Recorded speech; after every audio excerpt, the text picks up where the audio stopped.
While most people think of them exclusively as a lat exercise, and they are very good for the lats, they are also very effective in working the rear delts. And it just so happens to be true, audience, the close grip palms up pull down is the best bicep exercise in the world, better than any curl you can do. When you do a curl, whether it's a barbell curl, a Nautilus curl, a dumbbell curl, whatever, you're working this muscle around a single joint axis, the elbow, which is why the stress is limited exclusively to the lower bicep, if you've noticed. When doing a close grip palms up pull down, on the other hand, you're working the bicep around the joint, the elbow joint, and the shoulder. The muscle is contracting more uniformly from... Tu as envie de savoir pourquoi le tirage vertical en supination est un super exercice pour les biceps. Et bien c'est exactement ce que tu vas voir dans cette vidéo. Je vais essayer de la faire la plus courte possible et la plus précise possible et je vais t'expliquer exactement tout ce qu'il y a à savoir. Et je vais aussi t'expliquer pourquoi les gens croient ça et évidemment qu'est-ce qui serait intéressant de faire.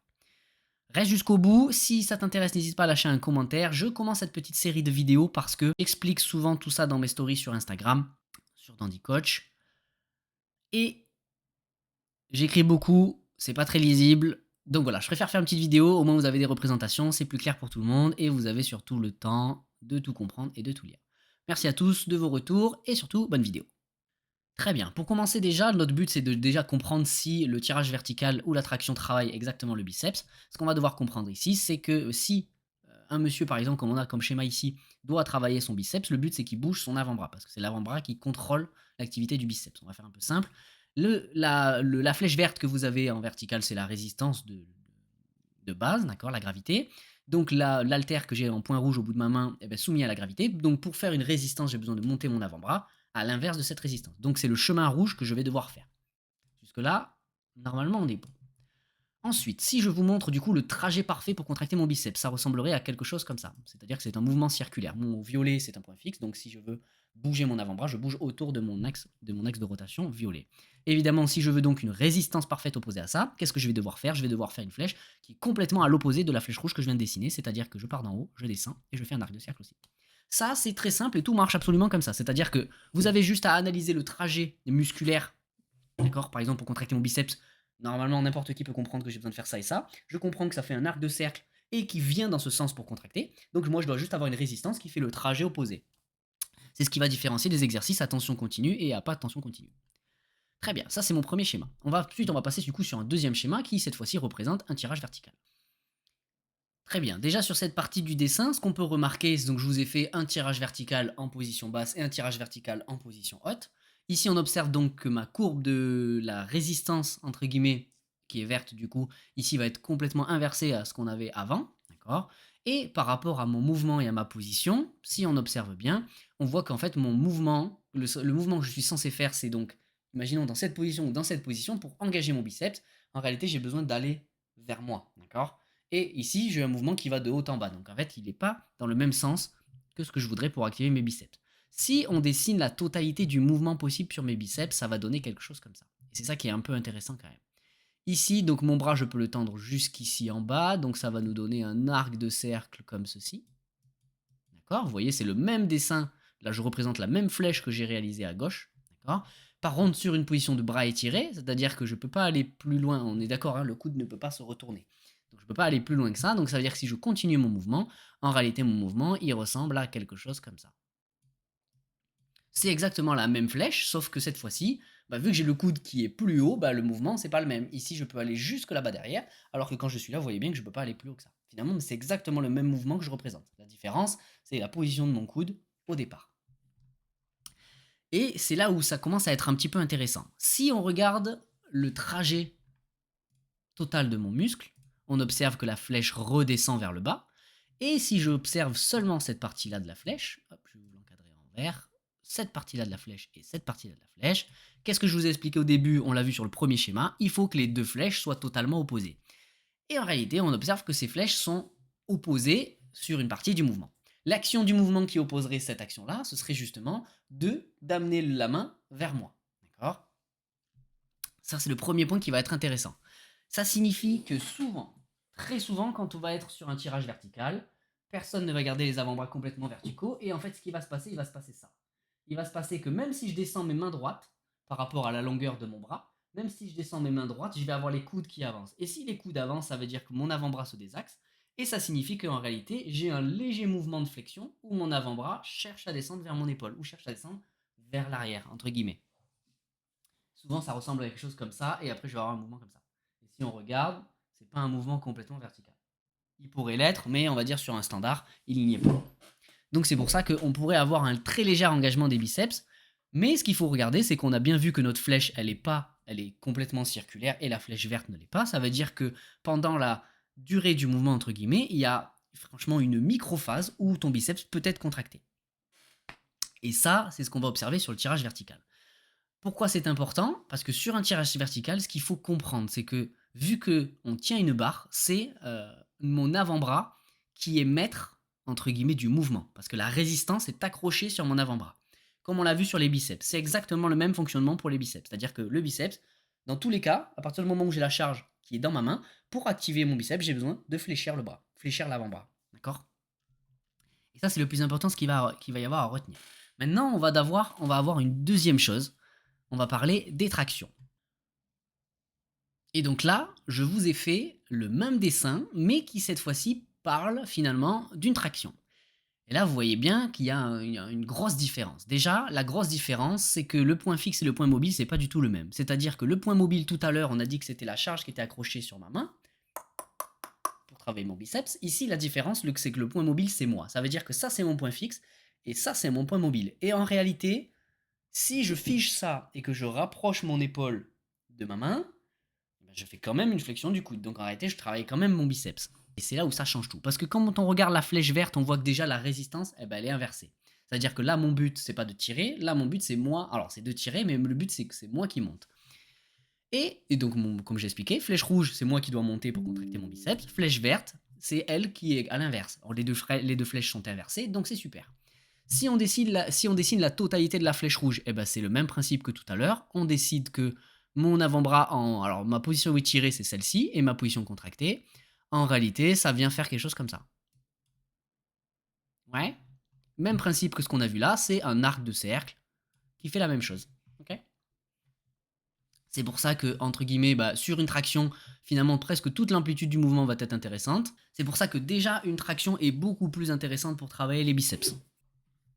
Mais, parce qu'il y a un mais, parce que le sujet de base, déjà aussi, alors ça c'est à partir de l'expression de l'histoire sur les tirages verticaux et les tractions, alors un mec qui vous dit que c'est la même chose, c'est un mongolien. Si déjà il comprend pas cette différence entre point fixe et point mobile, vous voyez bien que les flèches c'est pas du tout les mêmes, la résistance n'est pas du tout pareil. Là il y a une grosse résistance sur mon biceps parce qu'il y a une flexion réellement active qui se fait.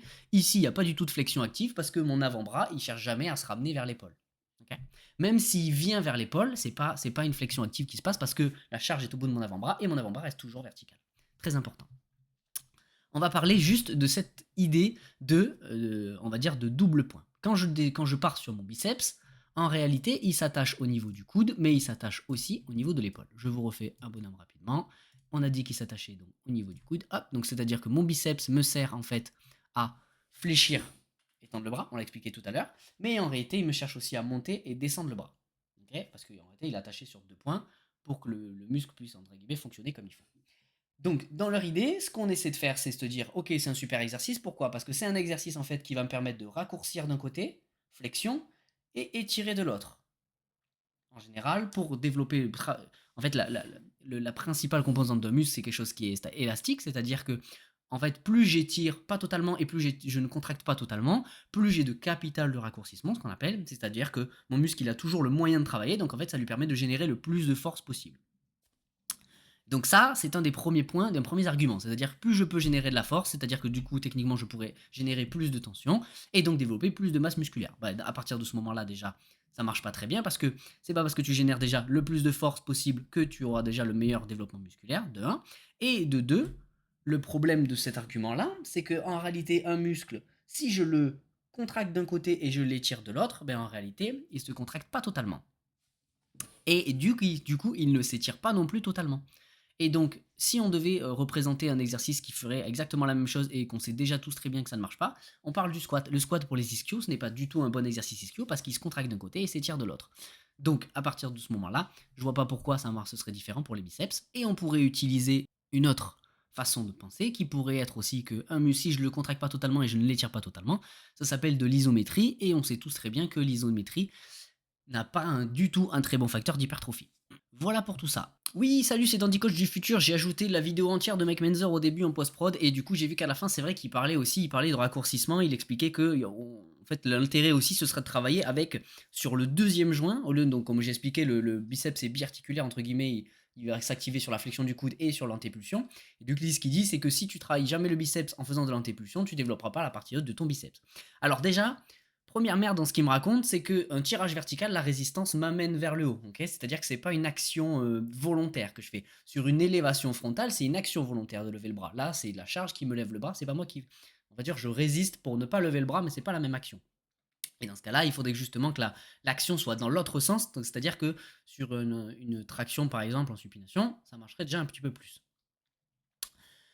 Le deuxième point, c'est que si réellement on veut faire ça, le problème, ce que j'ai expliqué depuis le début, c'est que si je contracte d'un côté et j'étire de l'autre, ça ne marche pas. Donc en fait, en réalité, il faudrait contracter des deux côtés. Et dans ce cas-là, ça aurait plus d'intérêt quand je fais un curl biceps, de plutôt d'abord avancer mon coude et ensuite de faire ma flexion de coude. Et dans ce cas-là, j'aurai un raccourcissement à partir du deuxième joint, comme il explique, et un raccourcissement en plus à partir du premier joint. Ou à la limite, je reste sur un curl biceps toujours bras fléchis, d'accord? Et c'est-à-dire que je fais seulement une élévation.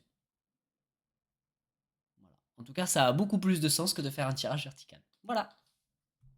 Toutes les petites abréviations que vous voyez, c'est pour parler de plusieurs muscles qui ont été étudiés là-dessus, on s'en fiche. Nous, ce qui nous intéresse, c'est les biceps et le grand dorsal. On voit que le grand dorsal, en termes de puissance d'activation, il est activé alors à peu près à 120%, je ne sais pas exactement comment ils arrivent à le représenter. Et ensuite, derrière, c'est activé, on voit que le biceps, lui, il est activé aux alentours des 95%, ce qui apparemment est une très bonne valeur. Ça, c'est la première chose à voir. Donc, juste si on s'arrête juste là, on pourrait juste se dire, bah, c'est très bien. Le biceps est presque autant activé, entre guillemets, que mon grand dorsal, donc ça devient un muscle qui est prioritaire sur le mouvement. Donc, c'est très intéressant. On parle des tractions en supination, chin-up, d'accord, si jamais. Chin-up, c'est les tractions en supination. Pull-up, c'est les tractions en pronation. Perfect pull-up, c'est avec des poignets movibles. Et voilà, donc on observe bien que d'ailleurs les tractions en supination sont plus intéressantes pour travailler les biceps, car on le voit en blanc ici au milieu. Sur ce deuxième schéma, vous allez avoir quoi? Vous allez avoir le moment à partir duquel les groupes musculaires s'activent pendant un cycle de mouvement, un cycle d'une traction supination. Qu'est-ce que ça veut dire? Ça veut dire quels muscles vont s'engager en premier, en second, en troisième, etc., pendant toute la durée du mouvement. Enfin, en fait, c'est ce qui est représenté grâce à ces petites accolades. Donc c'est très simple, ça signifie que le premier mouvement, vous voyez en gros, entre 0, alors c'est pas forcément entre 0 et truc, mais on va dire qu'à partir de 30% du mouvement, entre guillemets, les 30 premiers pourcents du mouvement, qu'est-ce que ça va être qui va s'activer? Ça va être les biceps, ici, et le PM. Alors PM, c'est le pectoral. Pour ceux qui s'y connaissent un peu en anatomie, en réalité, les pecs font l'élévation, okay, l'adduction, et en fait, ils font aussi la rétropulsion. Donc à partir du moment où je suis ici, je viens tirer, je vais engager mon pec. Mais bon, ça on s'en fout un peu, c'est juste pour expliquer que c'est les premiers acteurs du mouvement. En troisième ici, vous allez avoir ISP, c'est l'infraépineux. Ici, après, en plus, vous allez voir que, en fait, à chaque fois, vous voyez, soit il y a des muscles qui se rajoutent. Donc d'abord, en première action, je vais avoir biceps pec, ensuite je vais avoir infraépineux, ensuite ES, qu'est-ce que je vais avoir? C'est les érecteurs spinaux, donc c'est le dos, pour faire un peu simple, la colonne. Ensuite, qu'est-ce qui va se rajouter? Vous avez LD qui va se rajouter. LD, qu'est-ce qu'on a ici? C'est le grand dorsal. Vous voyez, le grand dorsal, on observe même qu'il s'active seulement à partir de 50% du mouvement, entre guillemets. C'est pour ça que, pour ceux qui s'intéressent pas mal à la musculation, vous voyez beaucoup que maintenant qu'il y a des gens qui disent que avoir une extension complète sur un tirage vertical, en fait, en réalité, ne travaille pas vraiment le grand dorsal. C'est pour ça que souvent, on va aller chercher un angle un peu plus à 70 degrés, entre guillemets, pour avoir un mouvement un peu plus de ce style-là, pour avoir tout le temps une tension sur le grand dorsal. C'est un peu l'exemple, voilà. Tout ça vient de là, entre guillemets. Voilà, etc., etc., etc. Nous, ce qui va juste nous intéresser, c'est regarder la ligne de biceps. Quand on regarde les biceps, si je monte tout droit, je vois que je touche la première barre, la deuxième, la troisième, la quatrième, etc., et je touche en fait toutes les barres. Ce qui signifie, et si je compare même du coup avec mon grand dorsal, qui est techniquement l'exercice, le groupe musculaire qui est le plus intéressé par la traction, et bien en fait vous voyez que mon grand dorsal n'est pas activé tout le temps. C'est-à-dire que ici au début il va pas être activé, il va être activé qu'à partir de 40%, si je dis pas de bêtises, allez 43%, et il va être activé tout le long jusqu'à 80%, et sur la fin il ne va plus être activé, il va re-être activé ici sur la phase 100-120%. Donc voilà, tout ça c'est très intéressant à savoir. Si on revient au sujet de base, eh bien, on comprend très bien que finalement le tirage vertical n'est pas du tout un bon exercice pour les biceps parce que par rapport à la tension que je vous expliquais tout à l'heure, par rapport à ce schéma-là, c'est-à-dire ici que mon point movible c'est moi et ici mon point movible c'est mon avant-bras finalement, j'aurais dû faire tout l'avant-bras en rouge et finalement c'est pas le cas parce que l'avant-bras ne bouge pas. Par contre là ici, mon bras qui vient finalement remplacer mon avant-bras dans l'autre façon en fait un rôle majeur pour la flexion du biceps. J'espère que tout a été clair. Si vous avez la moindre question, n'hésitez pas, surtout en commentaire. Je crois que j'ai fait un format un petit peu long. Si c'est nul, si c'est pas intéressant, faites-moi le plus de retours possible, c'est cool. J'ai fait ce que je peux pour vous expliquer ça en détail. Merci à tous.